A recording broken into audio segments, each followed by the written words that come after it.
We breaking bread, yeah. We breaking bread, yeah. We breaking bread, yeah. One conversation at a time. We breaking bread, yeah. We breaking bread, yeah. We breaking bread, yeah. One conversation at a time. The Breaking Bread Village. One conversation at a time. The Breaking Bread Village. One conversation at a time.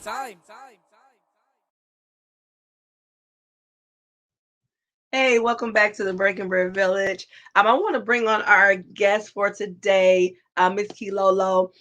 So me and Miss Kilolo went to high school together, actually, and I'm so proud of everything that she's accomplished and what she's doing. So let me go ahead and bring her on so she can introduce herself. Hey. Hey, Breaking Bread Village. How are you doing? Hey. I'm doing well. I'm so happy that you are here today to discuss this. This is a really interesting topic for me. So I want you to go ahead and introduce yourself, and then we'll get on into it. Okay, so I don't know how in depth you want me to go in introducing myself. I don't like to brag, but I guess I'll start off by just recognizing my people, like who I'm from, where I'm from.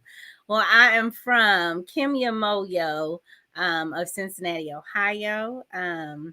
And she is an educator. She's a math teacher. She should be retired, but stays in the class as most of us do. And my father, Kofi Moyo, who is an elder who is living out his life in Savannah, Georgia, hanging out by the beach. But my family and my community is full of bonus moms. Yvette Moyo, who I'll talk about today, and Mama Thimby, Tima, and I'm not gonna go through everybody's government name and shout out everybody, but those are my people, and so I'm very proud of who I am as an African woman. I was raised in Cincinnati, Ohio. We went to Purcell Marion together. With Cavaliers. Yes, Cavaliers. And what class was that? 98. Yes. Mm-hmm. So that was a long time ago. And I'm gonna talk a little bit about Moby in a little bit, but Moby was started in 1992. So that was like right at the impetus right before I actually entered Purcell. But after graduation, I went on to an HBCU, the first HBCU I will claim, Lincoln University of Pennsylvania, class of 02. Very proud HBCU grad. And my husband and I actually, he went to the rival, those Wolves, Cheney. But I'm gonna give Cheney their props because again, it's a HBCU and it's all love, right? So so he's from Philly, and my husband is from Philly. We met in Philly, and we met through a program called Philadelphia Freedom Schools. So I said again, my mother is a teacher. Somehow I acquired a trait, a beautiful talent and passion in teaching. And so I became a teacher, started off actually teaching in African-centered schools. Right after graduating from Lincoln, I went on to Temple, but immediately enrolled in Temple as a master's student in the African American Studies program under Dr. Molefe Asante, Dr. Nathaniel Normant.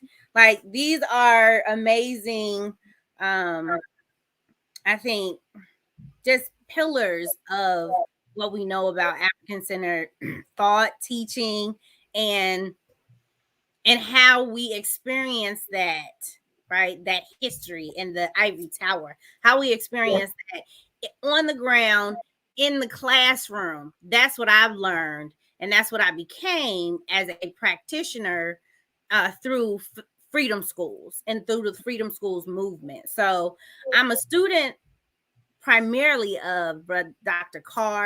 Greg Carr out of Howard University. And I'll talk a little bit about Howard too later on. But I'm and I say these lineages of people in my educational experience because I think it's important to Yeah. know where people learn from, who they learn from, who their teachers was, so when people ask you, who are you, who your people, it's also about who taught you, right? What Yeah. Yeah. books were you reading? And what were you exposed to? Sure. Sure. So so yeah, I continued my career through the FAM studies department, and so I got a degree there, my master's there. But I felt it was important from getting my master's to actually then dive into the craft of teaching. Yeah. Um, and so I taught in a number of different spaces over my career, and I'm very blessed to have encountered teachers like Dr. Aisha Imani of Sankofa Freedom Academy Charter School. She was one of my first mentors back at Temple. We were both actually in the same courses together because she was going through her dissertation, getting her doctorate. And then we both ended up at her, Imhotep together. So she's always been a mentor of mine, and I've learned a lot from her. And Well, through I really Go ahead. no, I really like that you do kind of add in the lineage and who kind of sold into you to make you who you are. And I really want to get into like how do we re-envision schools, right, for our Mhm. children, because Yeah. I really want to dive into that because there's been so much talk about, the future of schools, right? How is it going to look? How does it look for our students? How does it look for our teachers? I mean, if anything that the pandemic has taught us is that things can be kind of shook up, right? Mhm. And we have to kind of be able to kind of assimilate and be able to say, okay, listen, this is the new normal, this is the new way, right? So when we ask that question, how do we re-envision schools for our children? What do you say to that? Well, I say that it's that you have to start with thinking outside of the box. Mhm. Um and making sure that the community, the parents, um the young people inform the ways in which your practices and what you're doing in a classroom. And I learned that from Freedom School. So I know I was taking a long time to get through those steps. But as a part of Freedom School programming and in the curriculum, what we would do is be very intentional about how do you start off your lesson, right? What journey are you taking your students through to help expose them to the skill of writing, the intentional questions that you have to use when you're reading, right? To elevate what you're doing in your classroom and make young people want to be there. Exactly. How Exactly. do you connect with them? No, I really love that you said that because that's always been my thing is that when people say, well, children don't like to read or children don't like to do this, and it's like they don't like to read that. Yes. It's not that they don't like to read. You have to be able to connect with them and find out, okay, what is their interest? And I have a really good friend named Natalie Pipkin. She actually has Black World Schoolers, and she's doing the crowdfunding right now. I was telling you about, and she's working on having a mobile bookstore. And I Oh think it's yes. I think you shared. Did you share that with me? yes, yes, The yes, video. Oh, that's a beautiful and that's campaign. oh my goodness, I love it. I'm so proud of her. But that's one thing that she talks about is that children do like to read. It's just you're not finding out what they like to read. So once you connect with that, then you have a reader. Then you have somebody that's going to be up all night trying to read because you found something that they actually enjoy. So, but go ahead. Absolutely. No, and even imagining a mobile bookstore or Mhm, a bookmobile, right? mhm. Where there's intentional programming that's identified for the people that get to where, when you stop the bookstore, then Yeah, you have some type of reading, or you might do a poetry, activity with the young people that are, and the families, the adults right. too, right? How do you engage the whole community in teaching and in the classroom? If you're not doing that in your classroom, at least on a quarterly level, then you're doing something wrong in your class. And that's why you're not getting the results that you need, even if that just means respect from your students. Your students don't respect you because you're making no effort to really connect with them and relate with them. Right. No, I agree. So what do you think the future of schooling is? I think the future of schooling lies within in virtual learning, honestly. I mean, the fact that there is an African American studies class that it has thousands of participants every Monday with Dr. Carr. Dr. Greg Carr has a class on this platform. It's an online school that he has started. And and nobody has to pay for it, right? Oh. So the fact that we can use the tools of the internet, and when we teach our children to access the tools of the World Wide Web to then learn what their passions are, that's the future of schools. Okay. Reminding our teachers and our students and our community that we have to teach our children to find what they're passionate about, so that then they can use that passion to thrive and drive everything that they do in the world, and they will become productive citizens, period, because they have a passion. Yeah. I think a lot of times, especially in traditional schools, sometimes I think we miss that. And I think it's just because of the way it's kind of organized, the way it's made up. It's not really made to be able to like specify those different passions and to be able to tap into those. And I guess that leads us to the next thing is like, what do you think the current state condition of schools for our children are today? It's a lot going on in schools. Like I said again with the pandemic, I think it opened our eyes to a lot of things that were going right and wrong within our schools, right? So what do you think the current state is? Well, the current state of schools and the condition of schools actually is in the hands of our parents and families. That's what I believe. Yeah. And I feel like the past 2 years, we have had a first place seat at the table to watch what are those teachers talking about in the classroom. How are they speaking to your child? How are they affirming your child? How are they encouraging them, motivating them, or ignoring them? How are they responding to the work that they do turn in? Right? And the reality is that tests are not a requirement or an expectation or a measuring stick, right? That then is producing anything that's helping us to understand what those children really actually know. So we have to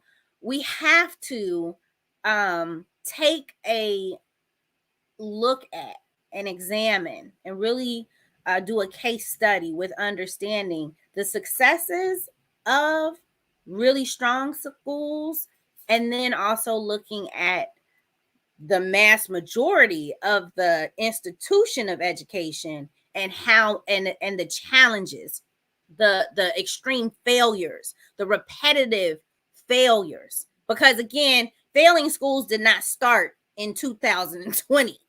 It didn't start, it didn't start when we were in school. Purcell was just, kind of getting it. Some people were having a bad name for it, right? And I've heard a lot of challenges with Withrow. Like Withrow was one of the premier institutions in Cincinnati, Ohio. My mother was a honor student, right, at Withrow, and went on to Northwestern. Has a legacy of greatness that came out of Withrow, right?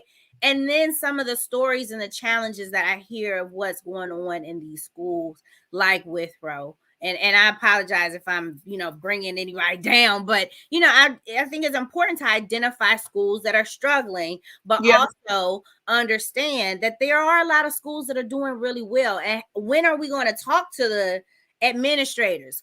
What is the type of culture that those schools have been able to develop and nurture and sustain for longevity? and produce strong results.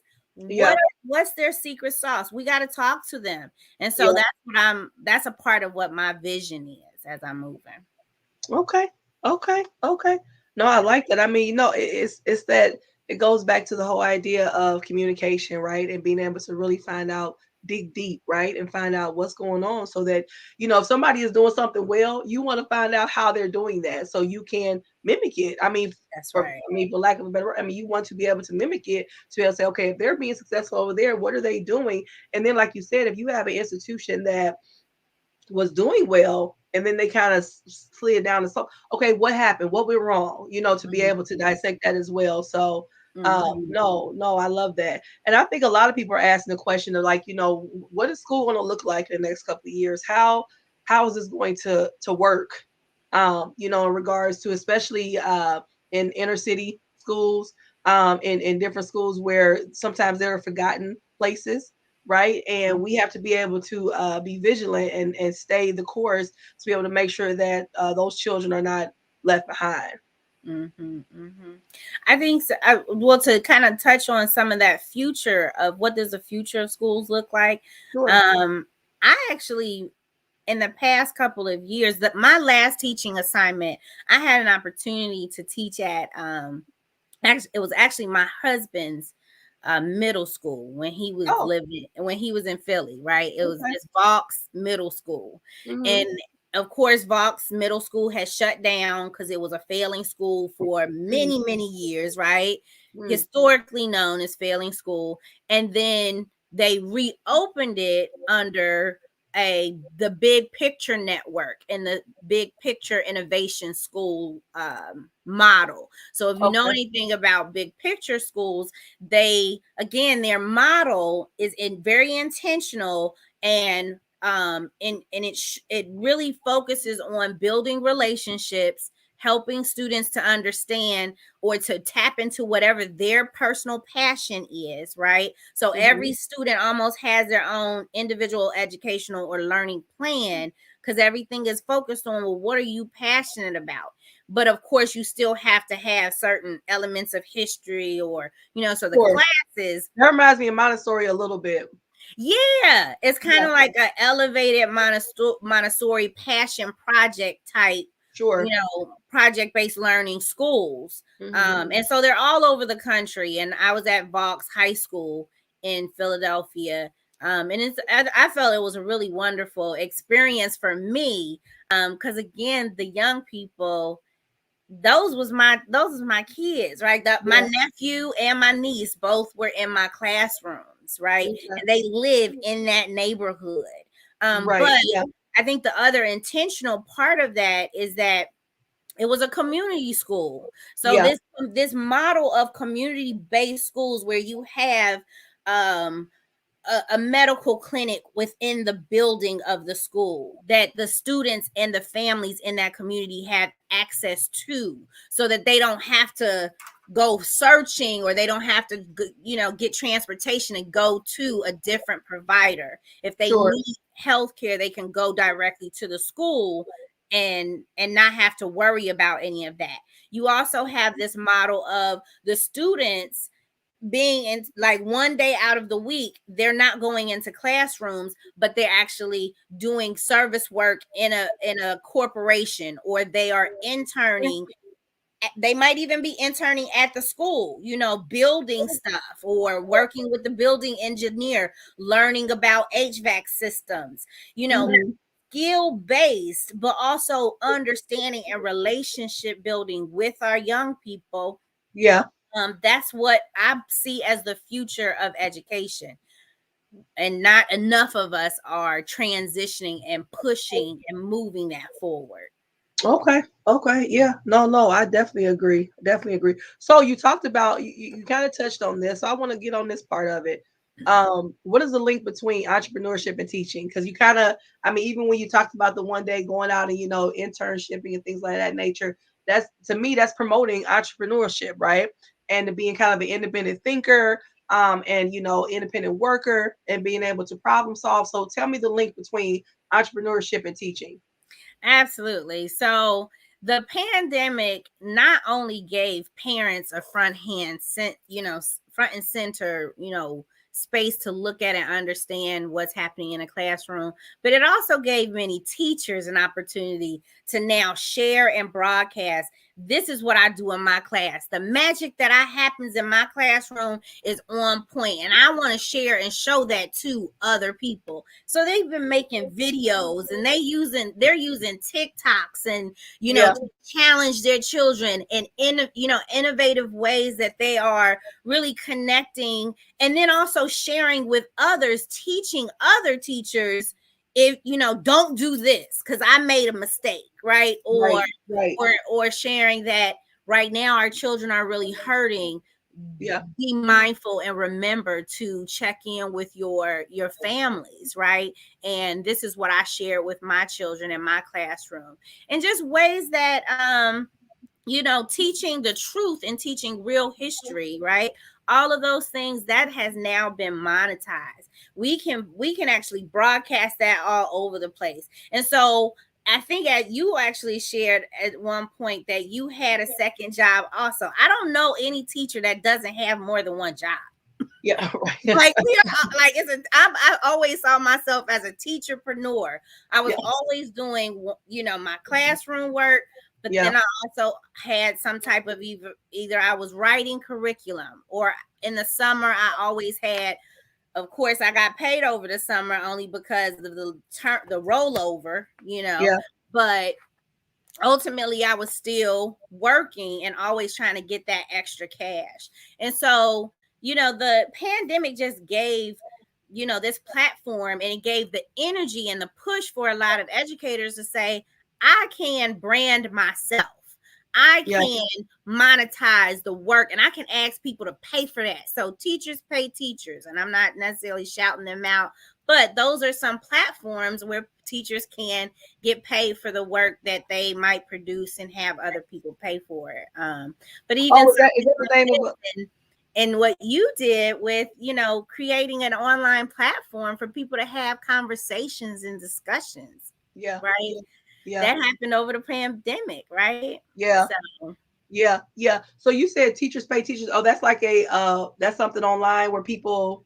Oh, okay. Yeah. Never heard of it. It's like a subscription service, or where teachers create worksheets or activities and lesson plans. And if you're a new teacher and you don't have access to these types of resources, you're going online looking for, well, I need help with this type of lesson. And so they'll pay a fee to download copies of information and stuff like that. You can. That's interesting. Didn't know that. Yeah. Okay. Awesome. So HBCUs, you mentioned that earlier. What's the legacy of the HBCUs? Well, right now the legacy of the HBCUs is being broadcasted at Howard University, where we have seen that there is a legacy that's an unfortunate legacy, right, of housing conditions and the ways in which administrations interact with their students at universities and at Black universities. When I was at Lincoln, that was one of the things that we did. We shut the whole university down my freshman year because the state would not approve our appropriation funding. And there were dorms that were shut down, didn't have any heat. And we talking about Pennsylvania. It's cold. Right. Right. And we, a lot of dorms didn't have water at all. Really? You're paying, and if I've paid all of my tuition money, right? Because I can't be logged into class if I don't pay my tuition fees. Yeah. But y'all got me living like this. That's unacceptable. So, shout out to the revolutionaries that are on campus or that have been on campus, and they've been doing all of this work, lifting the voices and the issues that are going on at Howard. But that's a part of that legacy, unfortunately. But there's also a great historic legacy of HBCUs that just represents Black magic, right? Because it is at the HBCUs we have gone to develop this passion for who we are as educators, who we become as entrepreneurs and business owners, creating some of the greatest businesses in that have turned and just spearheaded our world. And so I'm really proud of the greatness of even somebody like Will Packard and right of excuse me, I'm sorry. That's okay. FAMU. They are FAMU graduates. My sister Kiafi would be cussing me out right now. Yes, but Will Packard, he just got a whole stadium at FAMU after him, right? For his amazing work with Black Panther. I do hear about that. Yeah. Right. So, but they're HBCU grads, right? That's the legacy. You have someone like and of course I can't think of his name now, but Black Panther. Who's Black Panther? What's the brother's name?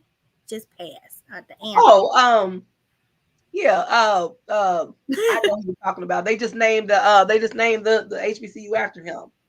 At Howard. Yes. Wow, this is so bad. I can't believe because of course I know his name because he was the one that was sick and ended up passing away. And Chadwick Boseman. Thank you. I was not going to live that down. Somebody was going to take my black card. I know, somebody was trying to help us. Man, Chadwick Boseman. Thank you. Oh my goodness, that's my husband is listening in, and he Chad. Sorry. Yes, but these are the legacies of HBCUs. Even Curtis Simons and HBCU Go is a online platform. It was just acquired by Byron Allen. He just sold. Curtis Simons sold that business to Byron Allen, which is a really big acquisition, very major merge. And he's also a part of Moby, and he is a graduate of Central State University. Oh, okay. So, I want to segue in. I want to segue into that since you mentioned Moby. Yeah. Let's go ahead and let people know what that is and how that can make education. Yeah. So Moby is my family's legacy. But Moby stands for Marketing Opportunities and Business and Entertainment, where marketing, technology, sports, and entertainment professionals converge with early stage growing businesses, business professionals, and corporations. The Moby mission is to facilitate discussion, instruction, and business building relationships. And it started in 1992. And so I'm really proud of the work that Moby has done. Moby has a legacy of 30 years. It's been around for 3 decades. And it is a networking, revenue producing conference and symposium. They actually have Monday, it's hashtag Moby Mondays. And it's a webinar where entrepreneurs and business owners and corporations as well, where they share information and they teach information. So they're really kind of like a cultural hub. And this is all Black owned, right? For 30 years, where they're sharing information and promoting also awareness of different concerns that are health concerns that might be within the Black community. Moby is also connected directly to Real Men Charities, which started the National Father's Day celebration called Real Men Cook, which started in Chicago, Illinois by my father, Kofi Moyo, and my bonus mom, Yvette Moyo. And so we're really proud to announce that on April 21st, and 22nd, 2022, we will be celebrating 30 years of the Moby Symposium, and we're going to host it at Washington, D.C. We hope it's going to be at Howard. We're planning right now for it to be at Howard, but ultimately we'll be in Washington, D.C., and we're going to host what's called the Independent Educational Narrative Conference.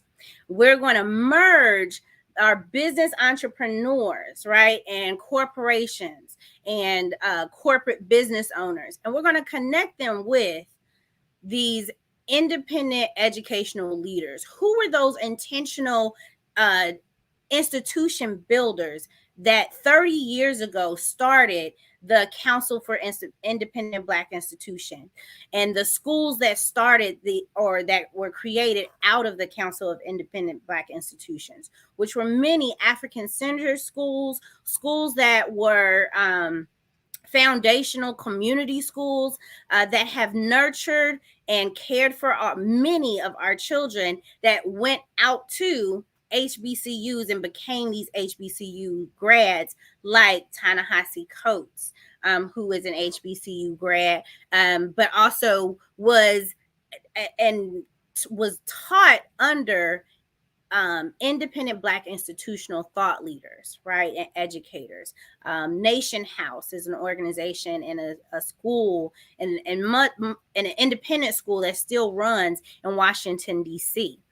And Baba Ajay Akoto was one of the founders of that institutional movement. And so I think that, it's important for us to, I think when I started this conversation at the beginning, we started talking about, when can we interview these elders? We need to talk to these people that started these schools 30 years ago. And even if those schools are no longer in existence today, we need to be able to talk to them to understand, the direction of our schools and that are in existence now, and how we're going to move these schools, how we're going to make sure that our schools are sustainable, and make sure that we're also infusing and talking to our homeschool, innovators, right? Because homeschooling has exploded and become really the crux of what this opportunity that parents and families have to actually pivot and say,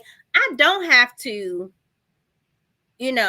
be forced to just let my child go to a space that I know is not nurturing and caring for their spirit and their soul.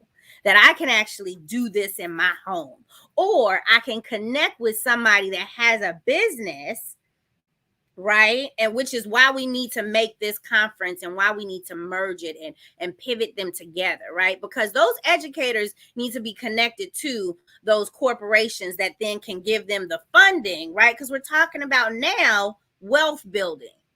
Because I think that's a part of that wealth building conversation is not happening enough in our schools, which is why we have the conversation about entrepreneurship and education. So let me go back a little bit. So Moby, does it teach that? Is that what you're saying, that it teaches the Moby is a source of education. Like it's an educational source, right? That is Black owned. It's a Black owned platform, and it's connecting corporations, and it's built. And also I think the important part here is that there are these major Moby deals that happen, these transactions where someone like John Stevens, right? John Stevens came to one of the Moby conferences years ago and was connected and linked to I think possibly a music promoter or something. And then he becomes John Legend, right? So that's who we know as John Legend. Those are some of the people that have come out of Moby. And again, we're just talking I think Moby is an educational source. Okay. So that's why that's connecting to this educational conference is, just making those connections of independent educational institutions that are Black owned and Black centered around the Black community. Yeah. So if somebody was to want to attend the conference, how do they get involved? How do they do that? Absolutely. And what would be the benefit for them if you said to somebody asked you today, hey, I'm thinking about going to the Moby conference. What would they get out of it, and what would be the the push for them to want to attend? It's going to be a fun time. We're going to have an amazing time in DC. And Two, you're gonna have an opportunity to engage with and speak and listen to again premier educators from across the country that are doing the work, and so it's more of a professional development opportunity to talk to people like Greg Carr. He's going to be hopefully one of our panelists. We also have Dr. Bettina Love has verbally committed to participating on our panel. And of course, her work around abolitionist teaching is what's happening right now, right? So she represents that current voice of education and this idea to abolish, right? And so many people have this theory of abolishing education. That's a new concept, right? But I think it's very innovative. And again, there needs to be that link to the entrepreneur, and corporate conversation as well. And then you also have Dr. Howard Fuller. We're also connecting with him as one of our premier educators. Again, he's from Milwaukee and has been a champion for school choice and parent advocacy. Again, sure. And I think those are some of the benefits of participating. The way that you can connect and learn more about the MOBI conference, because we are at our beginning stages to launch this conference and to send out information. So I'm going to make sure that I share that information with you so that you can send it out to all of your amazing followers. But if you are interested in going to our website today, you can follow us at www.mobisymposium.com. That's mobisymposium.com. So that's where you can find and access information about the MOBI Symposium conference and our 30th anniversary. Again, the Independent Educational Narrative Conference, we haven't posted and launched our registration links yet, but they are forthcoming. So I encourage you to just go onto those websites and connect there. In order to connect with me directly, you can email me at teachakoma, and that's TEACHAKOMA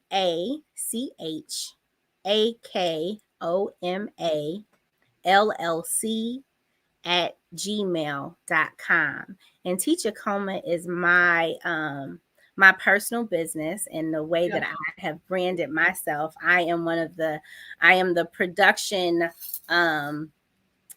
production manager over the Independent Educational Narrative conference that's in conjunction with our celebration of MOBI's 30th anniversary. And so we are really excited about this partnership. And I'm an educational consultant. I also work for a nonprofit, and I live in Rochester, New York. I hope that's okay for me to share all that information out. I know my husband probably looking at me like, chill out. Right, too much information, sis. I know. That's how Monty is so protective. No, I really like this in regards of especially helping people to see how you can, like you said, reimagine education. And it's so many different ways. Because I know, like when you couple in, Montessori ways with the unschooling ways. It's so many different things that people can do to really touch base and really connect with kids. I know a lot of unschoolers, their class days would be going out and, helping in the garden or, going to the library or just being out, right, and doing service work like you mentioned earlier.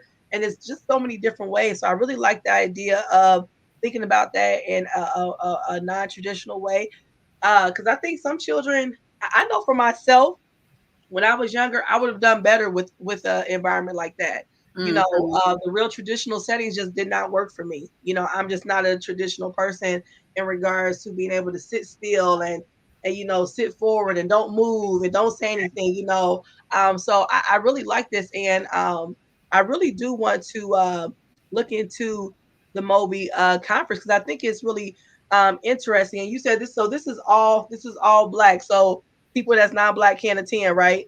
No, don't do that. No, absolutely not. Of course, it's all inclusive. But I think it's so important to know when there is a platform that is organized and that we're supported by, and sponsorships that are coming through, are elevating the voices of Black and brown families, and that it is Black owned, women, predominantly women led, but of course there are men that are part of the leadership of Moby. And ultimately it's about networking, right? And getting your name out there, getting your brand out there. And so Moby is an amazing brand that has an amazing legacy and history. And I'm really proud of that. And we're making that merge and connection to show that Moby is a source for educational learning. And we're going to continue this conference hopefully in the future again by elevating the work that's happening in the schools, and really being able to support this conversation that says that how are we going to support our families and our communities and our schools and our home schools, right? And the ways that we teach and learn, in the future.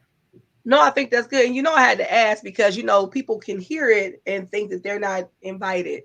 So I wanted to make sure that we kind of touch on that. So if other people wanted to come to support, they could definitely come out and learn more. Because especially go ahead. What you about to say? I was going to say, not only that, it's a space for you to promote your own business. So if you are an entrepreneur, right? If you're a business owner, whatever you do, somebody might need that, right? And so it's about learning and understanding how to brand yourself and market yourself and making those connections. Sometimes just being in the same room with somebody else that could possibly potentially benefit, or you can benefit them and they can benefit you, and you all figure out how to do that deal and how to negotiate and to even barter, which is something new that I've learned about business ownership, is that a lot of times companies will barter. Well, I can do this. What can y'all give us? Okay, so we don't have people going back to that money, but we can exchange services. I think a lot of people are going back to bartering. I was talking to a young lady about that earlier, actually. A lot of communities are going back to bartering because just when you look at the way of the world right now, it just makes sense to go back to that, right? Because we used to do that, especially in our communities. We always bartered, right? And so I think a lot of people are going back to that, realizing like, okay, I could watch your children if you could do this for me, and people are exchanging those services. And it's it's very beneficial and good networking that takes place with that as well. So I think that's a good point that you pointed out. Yeah, for sure. Well, good. Well, I really want to be able to come. And my mother graduated from Howard. Yes, you did say that. Yes. She graduated from Howard, so she likes to make sure I remember that she graduated, and full scholarship to Howard. Her story getting there is very interesting too. So I'm always really proud of her story with that.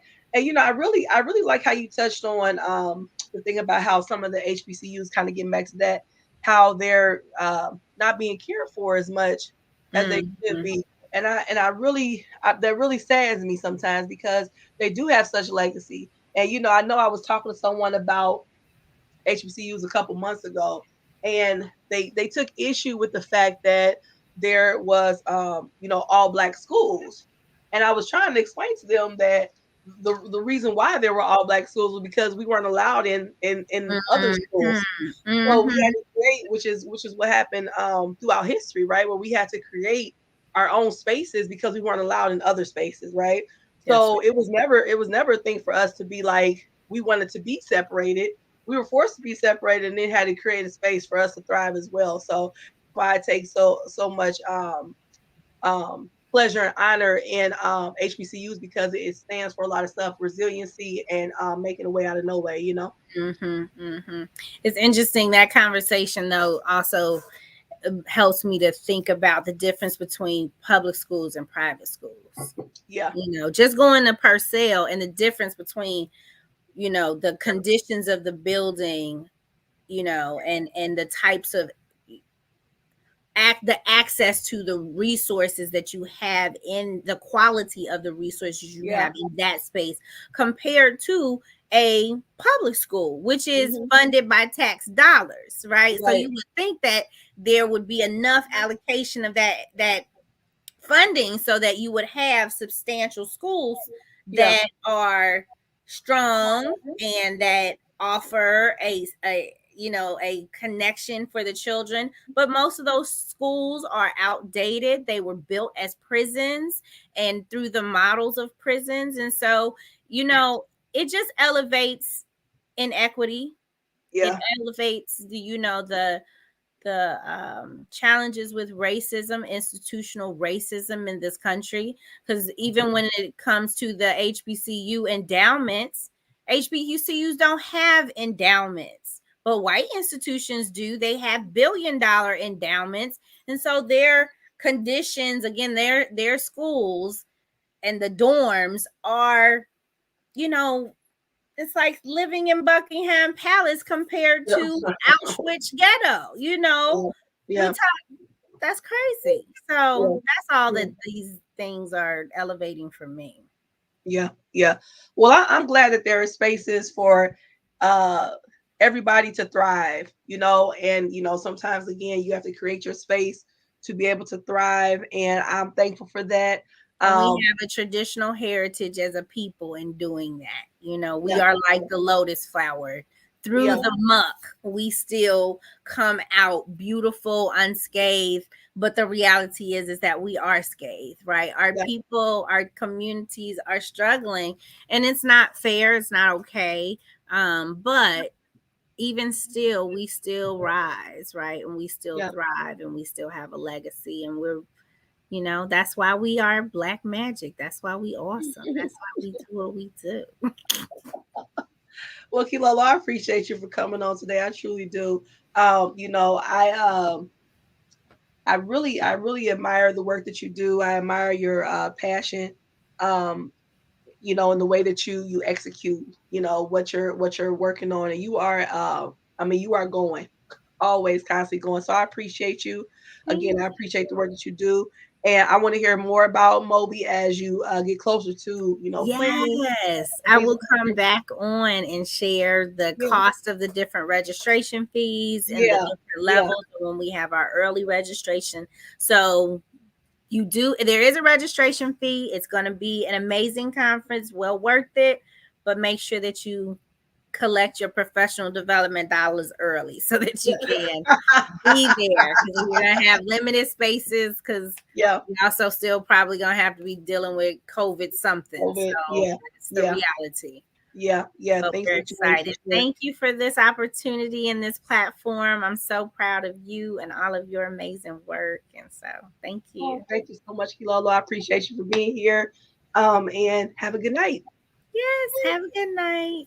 I'll Take- talk to you soon. Okay. All right, bye. Bye. Awesome. Another great conversation. Thank you all for watching and participating. I truly appreciate it. Yep. And I will put this up again if you are interested in looking this up and attending or find out more information about it. And I wish you all a great night. Thanks.